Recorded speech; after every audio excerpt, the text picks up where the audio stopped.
বন্ধুরা, আমি এখন আছি NH6-এর উপর, মানে কলাইকুণ্ডা নিমপুরের মাঝামাঝি। আর এই জায়গাটা আমি প্রতিবার যখন এই রাস্তাটাই বেরাই, তখন প্রতিবার এই ক্যামেরাটা বের করে মানে ভিডিও করার চেষ্টা করি বা ভিডিও করি।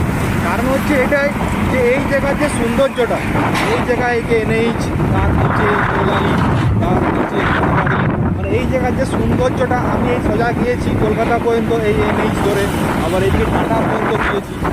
এরকম সৌন্দর্য আমি কোথাও দেখতে পাই। তাই জন্য এখানে যতবার আমি বেরাই রাস্তাটা, ততবারই আমি ভিডিও করি, মানে মোবাইলটা বের করে কমসে কম ফটো হলেও একটা করে ক্লিক করি। ওই জায়গাটা এতটাই সৌন্দর্য, তাই জন্যে আমি এই ক্যামেরার মাধ্যমে তোমাদের সঙ্গে ওই জায়গাটা শেয়ার করলাম। তোমাদেরকে কেমন কি লাগে না লাগে প্লিজ একটু কমেন্টে জানাও। এই দেখো বিল্ডিংগুলো দেখা, পিছনে দেখা যায় আমরা পাহাড়ের উপরে দাঁড়িয়ে আছি, নিচে পুরো বিল্ডিং, কল্যাণ, NH, আর এই দিকটাও আছে। এদিকে আবার নতুন রোড হচ্ছে একটা।